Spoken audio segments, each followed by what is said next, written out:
Hello, this is Dr. Grande. Today's question is, can I analyze the 2022 shooting in Buffalo and the Great Replacement conspiracy theory? Just a reminder, I'm not diagnosing anybody in this video, only speculating about what could be happening in a situation like this. If you enjoy this video, please like it, subscribe to my channel, and consider supporting me on Patreon. I will put the link to Patreon in the description for this video. First, I'll look at the background of this case. I'll move to the timeline of the crime, then offer my analysis. Peyton Gendron lived in the town of Conklin, New York. He graduated from high school there. On June 8, 2021, when he was 17, he was taken into custody by the police after allegedly threatening students at his high school. Peyton told the police that he was joking, but they still transported him to a facility to receive a mental health assessment and counseling. He was released within a couple of days. Peyton briefly attended college in Binghamton, New York. According to social media posts made by Peyton, he visited a Tops supermarket in Buffalo, New York on March 8, 2022.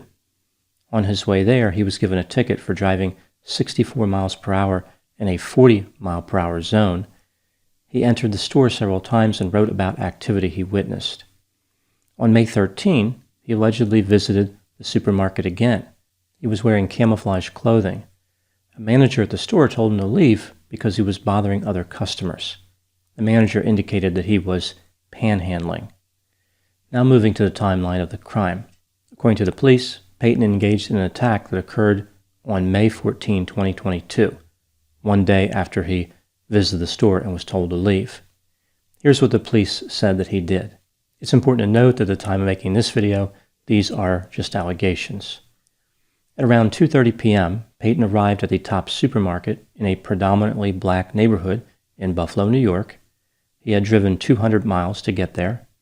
In his vehicle, he had a Mossberg 500 shotgun, a Savage Arms Access XP rifle, and a Bushmaster XM15 rifle.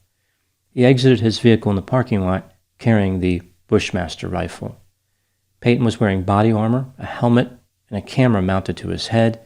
He started live streaming his activities on Twitch. Peyton shot 4 people in the parking lot. He entered the store and shot 9 more people, including an armed security guard who shot at Peyton. At 2:36 p.m., Peyton moved to the front of the store and was confronted by police officers. Eventually, he surrendered. Altogether, he shot 13 people, 11 black people and 2 white people. 10 of his victims died. Peyton was charged with multiple counts of first-degree murder. It seems likely that other charges will be filed against him in the future. At the time of making this video, he is being held without bail. Now moving to my analysis. Long before the attack, Peyton's behavior was described as unusual. A few examples. His classmates said that he mostly kept to himself. He did not attend classes often. And not long after the COVID-19 restrictions were lifted, he wore a hazmat suit to class. In addition, he allegedly threatened his classmates and was treated by mental health professionals. Peyton allegedly wrote a 180-page manifesto, which he released 2 days before the attack. 28% of the document is plagiarized from other sources. Most of that plagiarism was from material written by a shooter in New Zealand. In this document, he explored factors that motivated his attack, as well as numerous other items about how he planned the attack. The manifesto features a far-right conspiracy theory called the Great Replacement. This theory was originally created by a French author in 2011 and primarily applied to European nations, but versions of this theory have existed for many years, including versions that include the United States. One could argue that the predecessors to this theory existed before World War II. Essentially, the theory says that white people are being replaced by non-white people through immigration and declining birth rates. If nothing changes, white people will eventually become extinct. The villains in the story are liberal elites.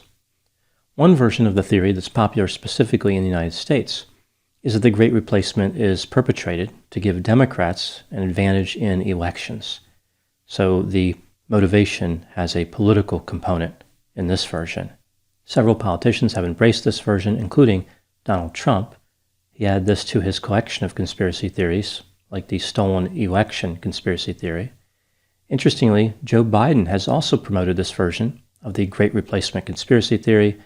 In 2015, he said that fewer than 50% of people in America will be white European stock, and that's not a bad thing.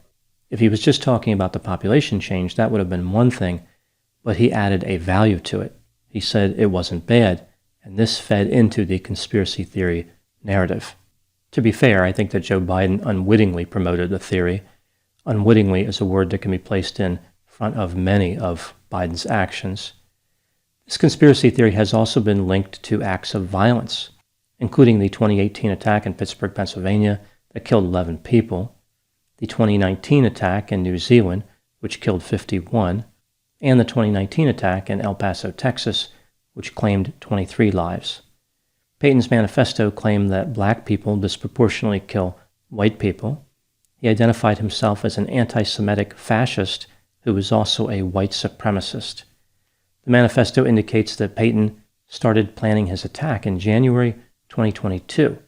He selected that particular neighborhood in Buffalo for the attack because it had the highest percentage of black people of any zip code in the state of New York. It appears as though Payton intended to attack other targets when he was finished in the store, like another retail store. Now moving back to the Great Replacement theory. As I mentioned, this is a far-right conspiracy theory. Increasing or decreasing immigration in any particular area to influence an election is technically possible, but that's not what this conspiracy theory is really talking about. It's not about small-scale efforts. This theory is saying that there is an organized effort to wipe out the white population. This particular theory can lead to dangerous behavior because those who believe it feel as though they are under an existential threat. If we look at other conspiracy theories, we see that they are dangerous too, but there's a way for people to satisfy the fear without resorting to violence. A few examples: with the far-left anti-vaccination conspiracy theory, the fear can be alleviated simply by avoiding vaccination.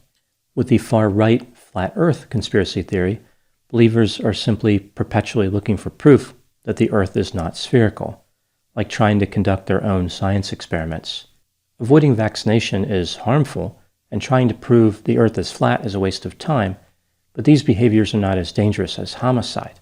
People who strongly believe in the Great Replacement theory are in a much different position. If they are losing politically, like if they can't get more votes than liberal elites, then their options are reduced. Some of them become desperate enough to resort to violence. I think a major part of the formation of people who go on to commit terrible crimes, like the shooting in Buffalo, is tied with the dream of being a hero. Other believers in the conspiracy theory look up to those who are willing to take things too far. They become thought of as brave, confident, and willing to make a difference. The perpetrators start to deceive themselves. They believe that their actions are noble and necessary. It's a grandiose narcissistic fantasy. The Great Replacement conspiracy theory is an important part of the process that leads to violence, but it's not the most significant part. There are many conspiracy theories out there, and if a person believes in one conspiracy theory, it's likely they believe in several. Mental health symptoms and personality traits are the major contributing factors to the attacks that are occurring. For example, the alleged shooter in the Buffalo attack posted pages from an online diary in addition to the manifesto. In the diary, he referred to the torturing of an animal. This could point to a lack of empathy, which is one of the characteristics of psychopathy. His classmates implied that he was a loner. This could indicate social awkwardness, a distrustful nature, and paranoia. Here's one theory on how the alleged shooter could have developed into a perpetrator. This is just a theory, my opinion. The perpetrator was awkward and distant from a young age. He did not make friends easily. He may not have had any real friends. He felt like he was different, an object of ridicule, and he was cut off from society. He started to become paranoid. He was worried that other people were out to get him, or there was some type of conspiracy against his race. His lack of empathy, combined with a sadistic component, meant that hurting people, or animals, did not bother him. He became attracted to other people with psychopathic characteristics on various message boards. These people were also isolated and wanted to strike back at society. They wanted to make people pay for ostracizing them and making fun of them. The perpetrator then noticed the Great Replacement conspiracy theory and other ideology that fit in with his desire to be destructive. It was a way for his desire to commit homicide to take some shape that made him into a hero in the eyes of his peers. It was a way that he could develop a sense of purpose. The Great Replacement conspiracy theory was simply a framework that justified feelings and desires the perpetrator already had. It did not necessarily increase the desire to become violent as much as it provided a direction for that violence. The real problem with conspiracy theories is not that they exist. The existence of these theories is inevitable. They are simply the product of paranoia and delusional thought processes. The vast majority of people who look at the details of a conspiracy theory determine that they are not credible. The key to preventing any attacks that are partially based on belief in a conspiracy theory is accurately assessing people who believe in these theories. The vast majority of people who believe in conspiracy theories are not dangerous. They may believe in them for a number of reasons. Here are just a few examples.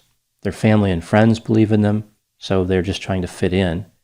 They have not been exposed to an educational environment which would allow them to accurately evaluate the conspiracy theory. They don't have critical thinking skills. They have cluster A personality features like paranoia, a tendency to isolate, and magical thinking. They have a mental disorder associated with psychosis like schizophrenia or bipolar disorder, or they are looking for some place to channel a lot of aggression. For any particular person who believes in conspiracy theories, a combination of items from this list may be acting on them. Blaming the existence of the conspiracy theory itself is not logical. Just because the alleged Buffalo shooter said that he believed in the Great Replacement theory doesn't mean that everyone should take him at his word. He may be using this conspiracy theory to justify his sadistic and antisocial desires. It worries me that this terrible attack is already being used for political purposes. Like we already see politically polarized figures on the extreme left trying to accuse conservatives of promoting the conspiracy theory. It's not enough for these people to have the shooter be a troubled individual. They need to blame a large number of conservatives as well. Sometimes terrible attacks happen without there being a larger political reason. It's a combination of factors that happen to align in a way where a person becomes extremely dangerous. The police had their chance to stop the alleged Buffalo shooter when he made the threat at the high school. They failed. The mental health system had their chance to stop him. They failed. It wasn't just the existence of one conspiracy theory that led to the attack. Even still, the Great Replacement conspiracy theory is harmful and can be interpreted in a way that leads to violence. Some people have recommended trying to eradicate all conspiracy theory material from the internet. Research tells us that this is costly and counterproductive. A better way to stop the problem is to reduce the demand for the information about conspiracy theories by countering, confronting, and discrediting these theories and providing educational materials.